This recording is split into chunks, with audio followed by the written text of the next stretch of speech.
renewable rock stars. Anurag? Sure. Well, thank you for such an interesting conversation. I believe we have progressed one step ahead towards imbibing sustainable lifestyle. Next off, I just want to raise a few questions before we move on to next session. Like, have you ever wondered how much cost can you save by placing solar panels on rooftops? What's the maintenance cost of it? How much carbon footprint is reduced by accepting such practices? Also, were you ever curious about how much water was used to grow your food and to produce your clothes and the things you buy? Quite honestly, it's a surprising amount. You may not see this so-called invisible water, but it accounts for most of the water you use and far more than what you use from the tap. For more clear picture on this, stay with me for today's last session on setting solar rooftop for residential community and tracking your water footprints. Our moderator for the session is Mukund. He can be introduced in many ways: an entrepreneur, a TED speaker, spiritual seeker, and more importantly, a sustainable enthusiast. He runs a company that refurbishes used laptops and gives them a second life, in the process, resulting in reducing e-waste generation. His quest for sustainability didn't end up there, and today he is pursuing his pet project to build a sustainable community based on principle of nature living. The stage is all yours, Mukund. Go ahead. Good evening, everyone. Thanks for the wonderful introduction, Anurag. Without wasting any time, I'll start introducing Akash. So Akash is the Director of Collaborations and Events at Y-Waste. He handles all the potential and existing collaborations with other like-minded organizations towards working on a sustainable future. He's currently pursuing his bachelor's degree in electronics and communication, and he believes that youth hold the power in bringing the change and making the world a better place. Akash, all set for you. Hi all. So first thing, I can't really switch on my camera because my internet is very unreliable at the moment. So, but I regret the inconvenience. And secondly, I also have Gaurav Jain with me. He's my he's also with me at Y Waste, and he will be showing you the demo today for regarding tracking your water footprints and how Y Waste has managed to make it. A matter of a click, right? So he's there with us, and he's the head of logistics for Y-Waste. Hi, Gaurav. Can you? Hi everyone. Hi everyone.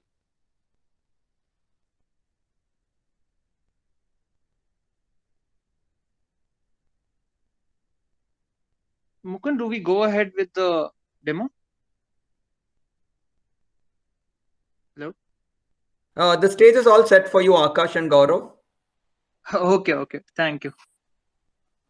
Can everyone see my screen? Hello. Can everyone see my screen?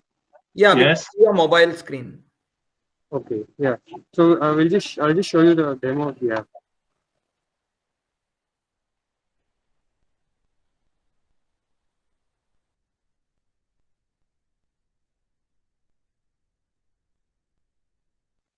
So this is the first page of the app.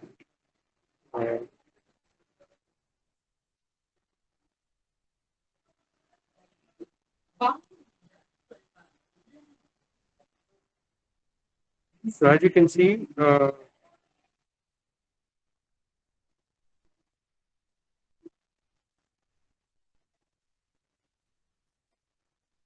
Yes, so I would like to add that first of all, we really need to understand basically that how important water footprint is in our life.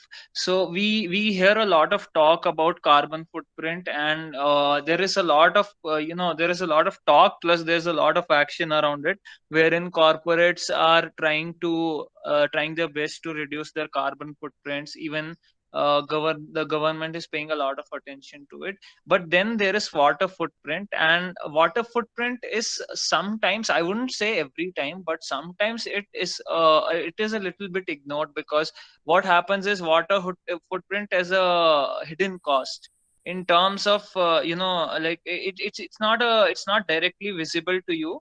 And there is also the issue that whatever is more visible to us, we tend to focus on that. So I mean, in the app you can see that we can easily track our water footprint based on what activities we do and how much water we tend to consume. And this tracker was made by with keeping in mind the objective of regular feedback. So when you receive regular feedback on your water footprint, what happens is in the back of your mind, you will certainly feel that you need to reduce your water consumption as an individual. And you will also secondly feel pride in the fact that you as an individual is contributing this much to the to a great cause of saving water. And we all know how important water is for us, and it manifests itself in every product and every activity we do. So I guess this should be Gaurav, can you show like your water footprint graph or something? Yeah, so this is basically the analytics around your water usage. So I guess this also tends to tell you based on a categorization that what is your indoor and outdoor usage, and also other kinds of usage which you tend to do. So I mean, I guess this should suffice. Gaurav, is there anything else you want to show?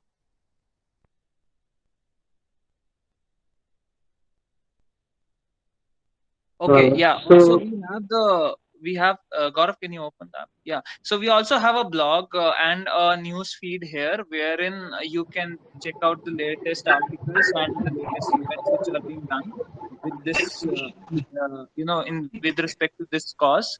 So you guys can also download the app, and the link for the app is Gaurav. Is it ywaste dot?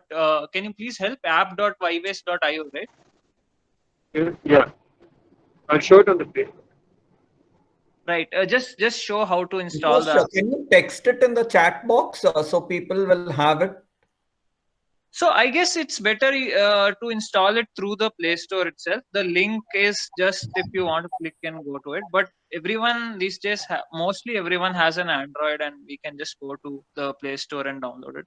So if you guys go and search ywaste, you will see the app with our logo. This is the third one. So this you can just click and download the app.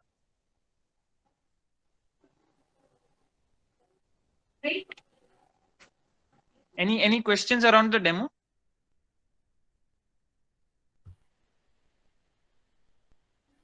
So, Akash, could you just maybe say why you came out with the app? A little more context. I mean, I understand that what gets measured gets done. So Right. if we start measuring our water footprint, then we'll be more aware and conscious about it. So, is there any other? I mean, like what benefits do people get by using the ywaste app? So first of all, everyone gets to keep up to date with the events which we do. So there's a lot of events which we do, and there's a lot of CSR initiatives we also take part in. So you can just open the app and check out what is the latest event, and you can contact us regarding your participation in the same. And the second benefit here would be that if you're tracking your water footprint, it's more like it's I wouldn't say that the analogy is completely similar, but it's somewhat related to tracking your calories, right? So unless and until you can't put a figure on what how much work you're doing towards water conservation, I guess first there's the benefit is twofold here. So first is the benefit of fear to the human mind, that okay, I am contributing this much to the depletion of water, And the second benefit would be the benefit of reward to the human mind, wherein you feel proud that okay, I have contributed this much, and I can proudly say that I am on a right track. And if your footprint is not, it's not a good figure, then you can probably check your actions. And we also have a module in the app wherein we recommend you to do some things which can help you bring down that water footprint also. So and we also have a challenge based mechanism. So I guess all these things, as an individual contributor, that is a wholesome solution for you to just contribute to this cause, and also track how much you have contributed. So Akash, can we track it as a house or as a family, or is this more of an individual app? So what you could do is, I guess we have centered it around the individual. So that is because it's better to track an individual usage, but then again you could estimate what amount goes into your whole household, and then you could track the water footprint for that also. But in terms of the usage, this is more of an individual based design.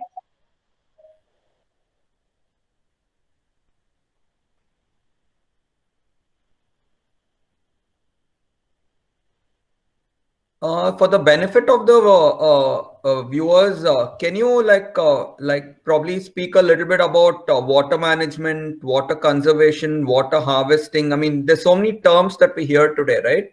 Could you just shed some light on the different terms? Right. So see, the thing is, like, water as an issue is I would say it's largely a divisive issue, first of all. And secondly, I would say it is not an ignored issue, but certainly it is an issue wherein the governments around the world have tried their best, and like their solutions are also great. But then we don't tend to have as much of a result as we can say plastics, right? So a plastic ban can help you cut down plastic usage by a lot, but then what do you do with an issue wherein you have to use that thing every day? And secondly, there is no feedback mechanism to check, wherein we can check excessive and wasteful usage also. And divisive, I say, because we have a very big issue in terms of the society, in terms of the people who have deferred access to water, right? So I am talking about rural areas wherein people have to walk around 25 kilometers, sometimes 15, sometimes 20, so the figure varies, but then again that is a very tough life, and the access to water is very, very less in terms of and then again we have areas where you have excessive access to water, and that causes a lot of wastage also. But I would like to say that water conservation is not just an issue wherein you are working towards conserving water or conserving your groundwater or water management. Those are the solutions. But then again, there is the problem of divisiveness, and then there is the problem of hidden water. So hidden water is a very famous concept going on right now in terms of in research circles, and that is the water cost behind the products we use every day. But why I say water is a difficult problem is because you certainly cannot stop someone from consuming products, and you certainly can't say that okay, you can only use this much water per day, although that has been implemented in some places wherein the water is extremely critical, is in an extremely critical situation. But then again, you can't really bar people, or you can't do that. Plastics, you certainly can tell okay, plastics are a it's a wasteful thing and we don't really need plastics, there are alternatives. But then there is no alternative to water as of now. So and then also I would like to add one more point. There is the issue of excessive urbanization and industrialization also. So what happens is, like, the industrialization sometimes tends to forget the aspect of conservation and the aspect of water. So what we see around us is there are roads being constructed and everything, but then again there is no thought of the fact that almost all the water that falls on a road tends to go to places where it becomes unfit for consumption. So that is, I think it is a big problem. It has many facets also, but we can certainly try to tackle this problem based on individual contribution, based on awareness, and also based on regulations which check around the excessive wastage of water.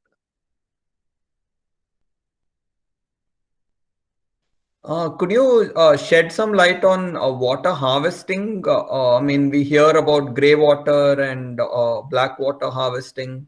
So maybe if you could help us with that. Right. So I was watching the previous session also. So this was something which was mentioned in the previous session, wherein there was some talk of reusing and reuse as a big word, right? So what happens is okay. So there again, then there are many facets to reuse again. So we have an individual facet to reuse, and we have a community facet to reuse, right? So when I talk of individual reuse, that is what something our app also helps you to do. So what we encourage is, if you're using your water, say, to wash your vegetables, right?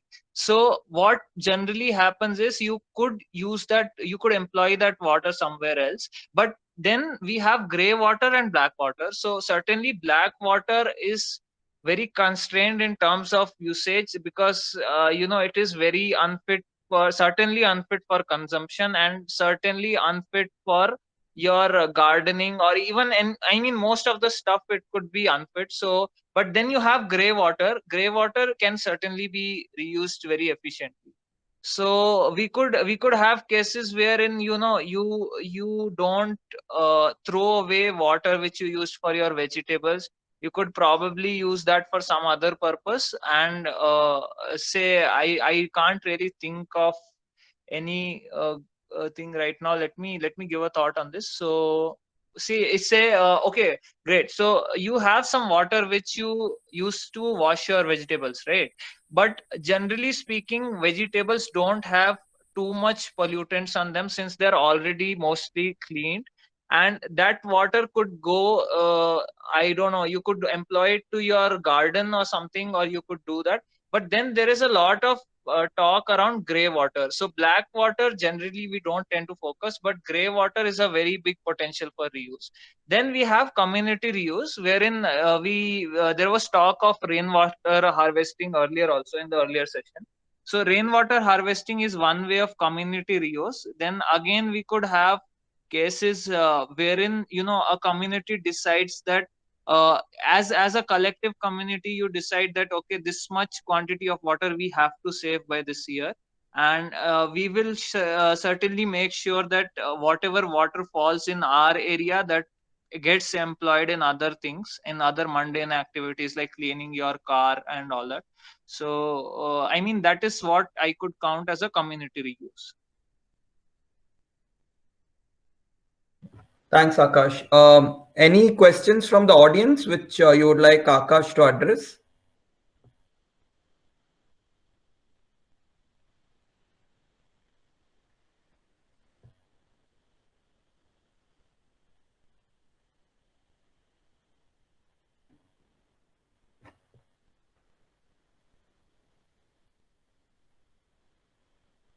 I guess something came up on the chat window. Okay, let me check. Could you shed some light on reusing of water, which I think you just gave about how individuals and how communities can like address it? And someone wants your contact details. I think it will be there on your app, right? Or anyway, we'll I think Yeah, you can. What you can do is, okay. Gaurav, is there any way we can give them our contact details? Do you have any email there ID, is Gaurav? an email ID or something that they can use to reach out to you, or a website which they can like find Okay. you by? So we also have our website. Just give me a second. I will paste the link for that here, so you can probably go there and check out. Just give me a minute.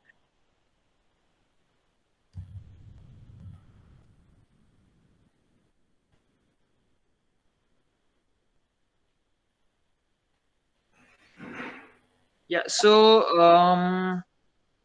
you guys can go to ywaste.io, and that is our website. So we also have our contact info there, most likely. And if it doesn't work out, you guys can, yeah. So I will also drop my number. Yeah, I think Right. Gaurav has Gaurav has already done it. Okay, great. Thanks, Gaurav. Yeah. So So any more questions? I think that's it. Thanks for your time, Akash and Gaurav. Thank So you. let's move Thank to you. like the Thank next you. part of our session now. I would like to introduce Harsha, who's worked for 10 years in California and Colorado, and he was volunteering during his stint with various NGOs on socio-economic issues. His interest led him to quit his day job and move to Auroville, India's sustainable township, where he was trained and mentored in solar power generation and sustainable living. He worked on many community solar projects with various NGOs and traveled across India before he started EcoSoch. In his spare time, he loves reading books and taking long hikes and cycling. Harsha, the stage is all set for you. Thanks, Mukund, for the wonderful introduction. And thank you, Mukund. Just before I start, what's the time that we are looking here?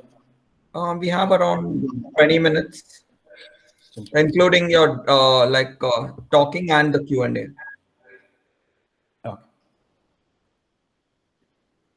I'll share my screen. Okay, can you see my screen? Yeah. Okay. So, Mukund, you can stop me if I'm running late, or if you have any questions, anyone has chat, because I'm not able to see the chat window here on my screen. Sure, sure. Yeah, So, I'll prompt you. Right.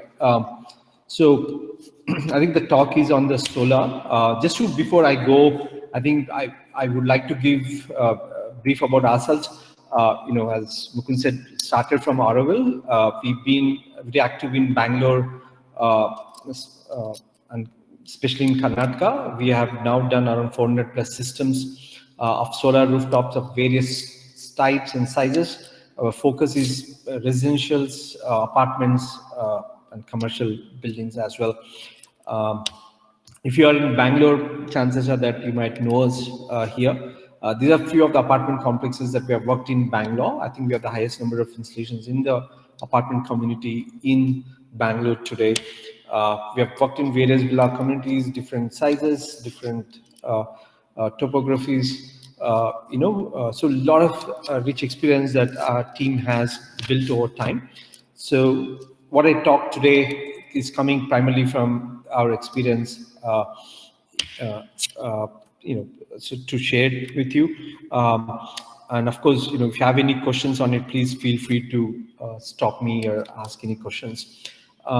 So in terms of solar rooftop systems, primarily you can divide them into two types. One, on-grid systems, we have a BESCOM or local grid connectivity is there with the solar, and then there is no grid at all. You go on a rural site, villages where there is no connectivity of whatsoever to your home. So within that, you have systems like some systems you want to connect them with the batteries so that you get a reliable power supply, and there are systems without any batteries, so there is no batteries, but you have just a solar, and during the morning hours, the solar keeps generating the power and supporting your loads. So this is broadly you can categorize the entire solar systems for your homes or for your farms or for your residential complexes into these broad categories. So I'll just give a brief about what an off-grid system is. Off-grid system is a one where there is no grid, as the name suggests. You have solar panels which are connected to a battery bank, and then the morning time whenever sun is there, it generates a power, stores it in the battery, which is again a DC, and then you need an inverter that converts from DC to AC that can actually support your loads. This is typically used in your residential, rural residential homes, or where the power supply from your local electricity grid is extremely bad or poor. In an on-grid system, which is the most popular system in the world today, when you talk about solar, most people are today talking about on-grid systems. This you have a solar panel. You don't have a batteries, as you notice here. Solar panels are directly converted from DC to AC, and then the power is generated. It goes either to your loads during the morning time or to the electricity grid itself, right? If your loads are not there, then it actually sends the power to the grid.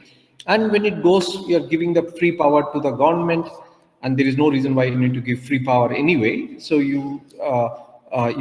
government says, I'll pay you some money, right? And how do they make the payments? They say, okay, I'm going to measure it through a bidirectional meter in between, and then measure how much of power that you are giving it to them and how much of power that you are taking from them, because solar, as you know, is only from morning 6 to evening 6, but post that you don't have solar power, so you are definitely relying on a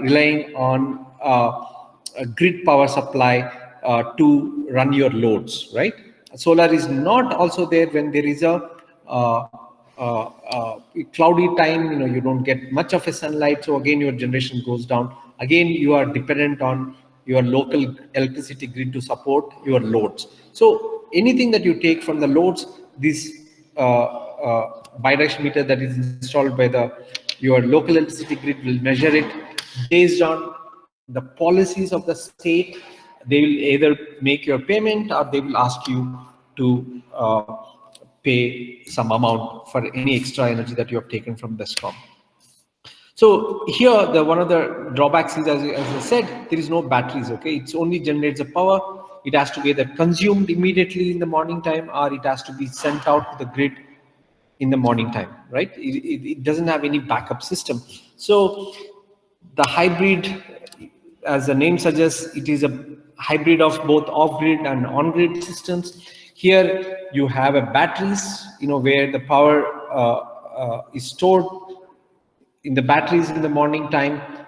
In the night time, if you want, batteries can actually supply to the loads, or if you want, you can actually send this power to the DESCOM or the local electricity grid you have. So it can pretty much do everything that you want.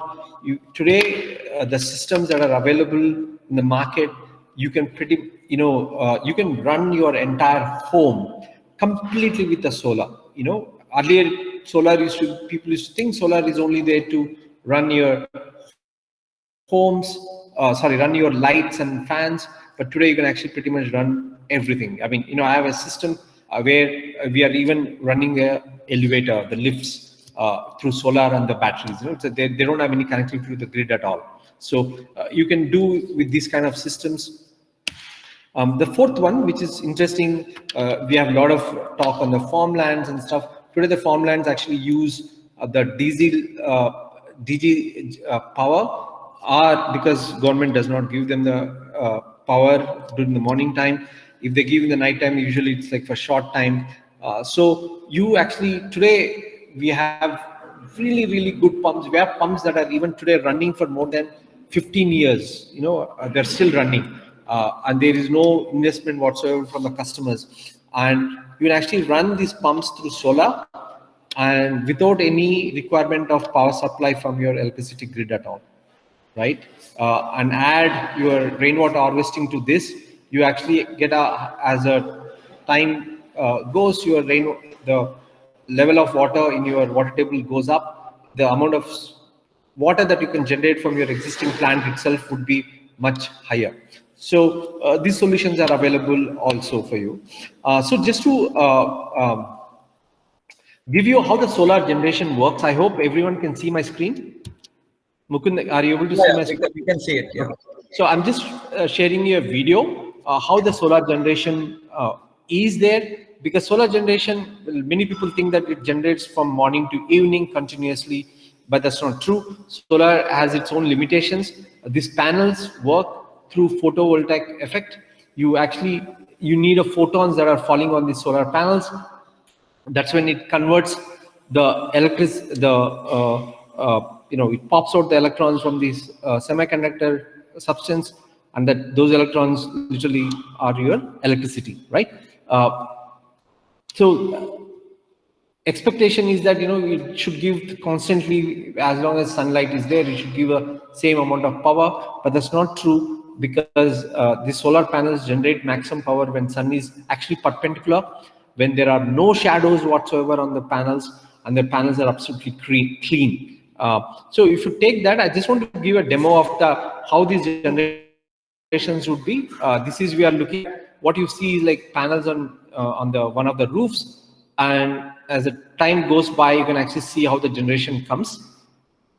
So this is around, I'll just, around 9 o'clock in the morning, or 8 o'clock, I think, somewhere around, the generations are coming high.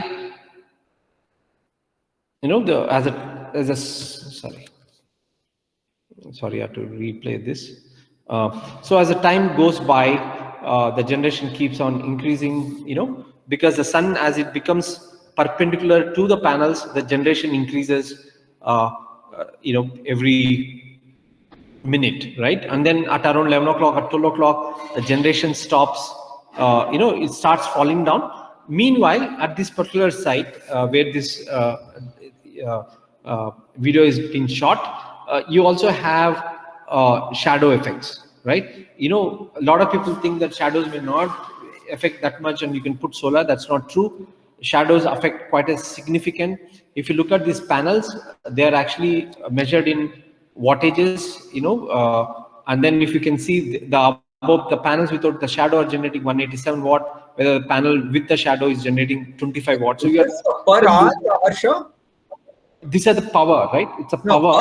Like generation per hour, per minute, just for no, it's just a power at that time, at that particular instant of time.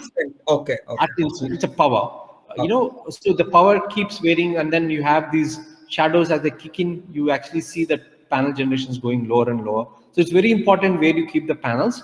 It should be shadow free, and your expected, panels are rated at 400 watts, but you don't get that much of generation. You actually get lower generations than 400 watts, primarily because you never have a sun which is constant facing towards the panel. It keeps varying seasonally and daily as well, right? Suns from September to March, sun stays in the south. From March to September, the sun goes to the north. So all these things where 10 more minutes. You have 10 more minutes, so you can. Should I start getting into the Q&A, or do you have anything else to show? I'm pretty much like 2-3 more slides. Okay. Yeah. So on the environmental benefits, you have, a 5 kilowatt plant is equal to not driving that many kilometers. If you drive an EV vehicle, you understand these numbers. Solar power plant, what it generates as electricity, how many kilometers that you can drive an EV vehicle, it will be almost this much in its lifetime. Are planting 2,500 trees. And just on the policy, all these things are good, but a lot of things, solar industry can actually be broken down completely, if the government policies don't support them. I have a policy on net metering and gross metering. These are the new things that are happening. Government is planning to change something which is beneficial, which is net metering, to something called gross metering, which is not so beneficial for the apartments. I won't go in detail unless I have any questions on that, but I can explain this in detail if I get the time. In the financial calculations, if you put a solar plant, you can actually today get ROIs of 4 to 5 years, depending on the type of technology that you use, whatever investment. So you can actually go completely carbon free and get your payments as well within 4 to 5 years, and also live sustainably for the next 25 years, because that's the life of the plant, right? That's all I have. So if you have any questions, we can take it from here.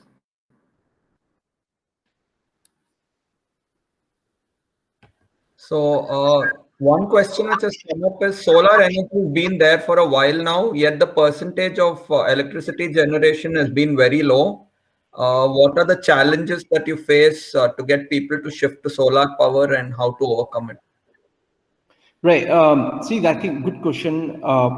The policies have been there for a long time. Mainly the shift has not happened because the payback periods were very long. The solar systems were very expensive initially.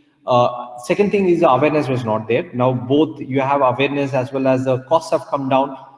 We expect actually,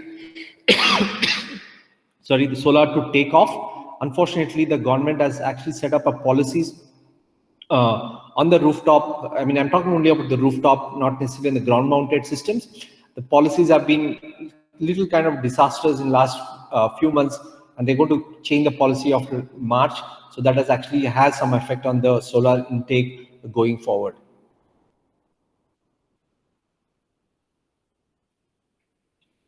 So I mean, you're saying March, right? So is summer a good time to get into solar, or I mean, if you could just shed some light, like you're saying, few months it's north, few months it's south. So is summer a good time to get in, invest into solar?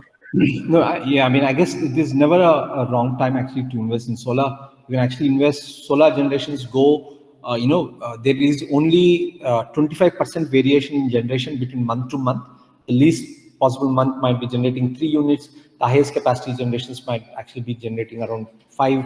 In terms of average, you can get around 4 units per kilowatt of generation.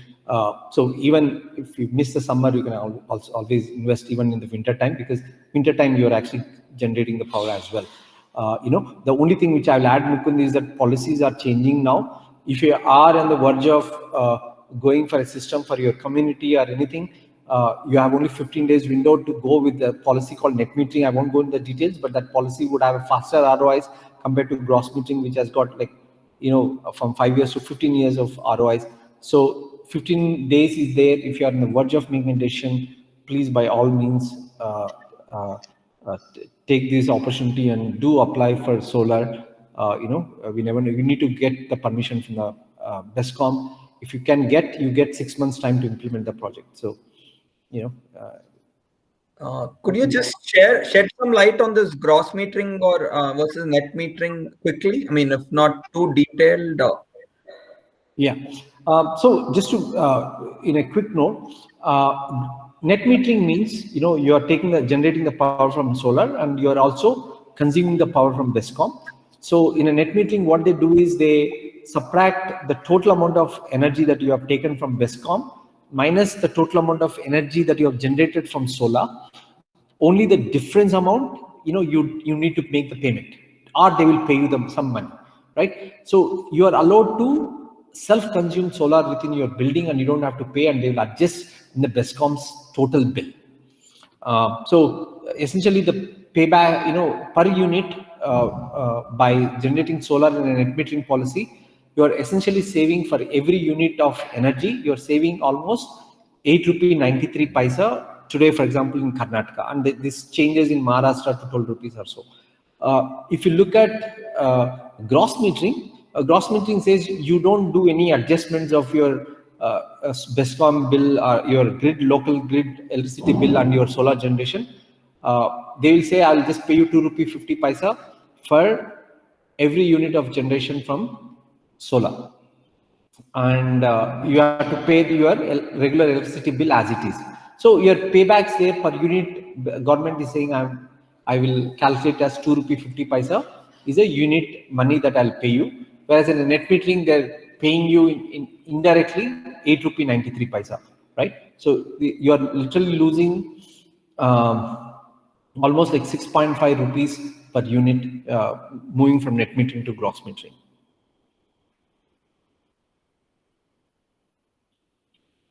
Mukund, hello. Any other questions from the audience?